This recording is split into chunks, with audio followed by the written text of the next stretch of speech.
আসসালামু আলাইকুম রহমতুল্লাহ। আমরা আলোচনা করছিলাম যে সন্তান প্রতিপালনে পিতামাতার কতটা গুরুত্ব রয়েছে, কতটা দায়িত্ব রয়েছে। ফার্স্ট আমরা আলোচনা করেছিলাম ভূমিকা নিয়ে। আজকে খুবই গুরুত্বপূর্ণ এক নম্বর যে পয়েন্ট, সেটি হচ্ছে নেক স্ত্রী নির্বাচন করা। অর্থাৎ একজন সচেতন পুরুষের জন্য উচিত হবে যে তার সন্তানকে একজন নেক মা দান করা। আসুন, সহিহ বুখারী হাদিস নম্বর 5090, সহিহ মুসলিম হাদিস নম্বর 1466 নম্বর হাদিস। রাসূল সাল্লাল্লাহু আলাইহি ওয়াসাল্লাম বলছেন, তুনকাহুল মারআতু লিআরবাঈন লিমালিহা ওয়া লিহাসাবিহা ওয়া লিজামালিহা ওয়া লিদীনিহা ফাজফার বিজাতিদ্দিন। রাসূল সাল্লাল্লাহু আলাইহি ওয়াসাল্লাম বলছেন, মেয়েদেরকে বিবাহ করা হয়। ভালো করে শুনবেন, তিনি এখানে আদেশ করছেন না, তিনি বলছেন যে মেয়েদেরকে বিবাহ করা হয় লিআরবাঈন, 4টি গুণ দেখে, লিমালিহা তার ধন সম্পদ দেখে, ওয়ালি হাসাবিহা তার সৌন্দর্য দেখে, সে মহিলাটা কত সৌন্দর্য, ওয়ালি জামালিহা এবং তার বংশ মর্যাদা দেখে, তার বংশ মর্যাদা কত শক্তিশালী, ওয়ালি দিনহা এবং দিন দেখে। এই 4টির মধ্যে আল্লাহ রাসূল সাল্লাল্লাহু আলাইহি ওয়াসাল্লাম 3টির কথা বাদ দিয়ে বলছে ফাজফার বিজাতিদ্দিন তারিবাতি ইয়াদাকা, তুমি দিনদারিতার প্রতি প্রাধান্য দাও, নচেত তোমার ধ্বংস সুনিশ্চিত। তাহলে একজন নেক স্ত্রী আপনাকে নির্বাচন করতে হবে। এটা আপনার প্রথম দায়িত্ব এবং গুরুত্বপূর্ণ একটি কাজ। যদি এরকমটা না করেন তাহলে আপনার সন্তান আপনার কথা শুনবে না, এটাই স্বাভাবিক। আপনাকে নেক স্ত্রী নির্বাচন করতে হবে, তাতে একটু সময় লাগুক। আপনাকে একটা আমি ঘটনা শোনাই। ইসলামের দ্বিতীয় খলিফা হজরতে উমর ফারুক রাদিয়াল্লাহু তাআলা আনহু, তিনি যখন প্রেসিডেন্ট ছিলেন, তিনি যেন খলিফা ছিলেন,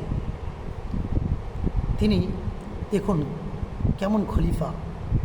তিনি তার প্রজাদের খবরাখবর নেওয়ার জন্য ছদ্মবেশে তিনি রাত্রে চলাফেরা করতেন, ঘোরাফেরা করতেন। কে কী অবস্থায় আছে তাদের অবস্থার পরিবর্তন ঘটানোর জন্য তিনি চলাফেরা করতেন, দেখে বেড়াতেন তার প্রজাদের মাধ্যমে। হঠাৎ তিনি এক হেলাল গোত্রের এক দুধ বিক্রেতা, একটা বিধবা মহিলা, তারা মা এবং বেটি, মানে তার মা তার মেয়েকে বলছে যে তুমি দুধে একটু বেশি পানি মিশিয়ে দাও, তাহলে দুধটা একটু বেশি হবে, ফলে আমাদের টাকাটা বেশি হবে। তো সেই মহিলাটি তার মাকে কি বলছেন জানেন? তার মাকে বলছে যে দুধে পানি মিশিয়ে ব্যবসা করা এটা হারাম, এটা উমর ফারুক রাদিয়াল্লাহু তাআলা আনহু তিনি নিষেধ করেছেন।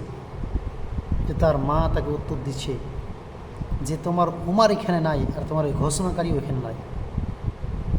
তার মাকে তার মেয়ে দার্থহীন কণ্ঠে ঘোষণা করে তাকে উত্তর দিচ্ছে যে মা, যে উমর যে আল্লাহকে ভয় করে এই আদেশ দিয়েছে, সে আল্লাহ তো দেখছে। সুবহানাল্লাহ। দেখুন, এ মা এবং মেয়ের এই কথোপকথন উমর রাদিয়াল্লাহু তাআলা আনহু তিনি কান পেতে শুনছেন। শোনার পরে তিনি ছেলেকে গিয়ে তার বিয়ে প্রস্তাব দিচ্ছেন। সেই বাড়িতে একটা বিধবা মহিলা, যার স্বামী নেই, সে গরিব দুধ বিক্রি করে যে তার জীবিকা অর্জন করে, জীবিকা সে নির্বাহ করে, সেই বাড়িতে ওমরের মতন একজন মানুষ তার ছেলের বিবাহ দিচ্ছে। ভাবতে পারেন? শুধু কি তাই, মেয়েরাকেও এক্ষেত্রে সজাগ হতে হবে। আপনি যাকে বিবাহ করবেন আপনার পুরো দায়িত্ব রয়েছে, আপনি পারেন তাকে যাচাবাচি করতে। আপনারা নাম শুনেছেন উম্মে কুলসুম রাদিয়াল্লাহু তাআলা আনহা, এবং আরেকজন বিখ্যাত সাহাবী আবু তালহা রাদিয়াল্লাহু তাআলা আনহু, তিনি যখন ইসলাম গ্রহণ করেননি, তো এই আবু তালহা রাদিয়াল্লাহু তাআলা আনহু তিনি উম্মে সুলাইমকে বিবাহর প্রস্তাব দিয়েছেন। উম্মে সুলাইম তিনি বলছেন যে আপনি আমার স্বামী হওয়ার যোগ্য রাখেন না, কেননা আপনি তো অমুসলিম, এখনও আপনি ইসলাম গ্রহণ করেননি, তাহলে আপনি আমার স্বামী হওয়ার যোগ্য কখনোই রাখেন না।